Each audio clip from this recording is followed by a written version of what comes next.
है ना मैं समझ चुका हूँ कि अमेज़न कैसे काम करता है और कैसे क्या करना चाहिए हमें। अल्हम्दुलिल्लाह अच्छा लगा मुझे सेशन अटेंड करके। काफ़ी कुछ नहीं था पता और सारी कन्फ्यूजन क्लियर हुई हैं।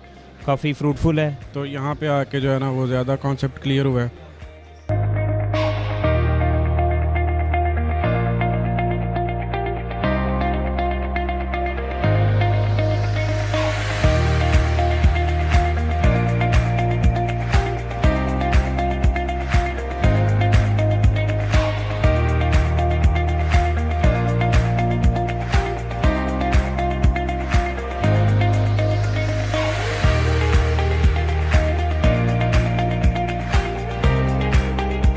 ट्रेनिंग माशाल्लाह बड़ी ज़बरदस्त ट्रेनिंग है, बड़ा अच्छा एक्सपीरियंस रहा है यहाँ का। काफ़ी अच्छा चल रहा है। काफ़ी हमने लर्न किया यहाँ पे, बताया इन्होंने, और काफ़ी कुछ सीखने को मिला हमें।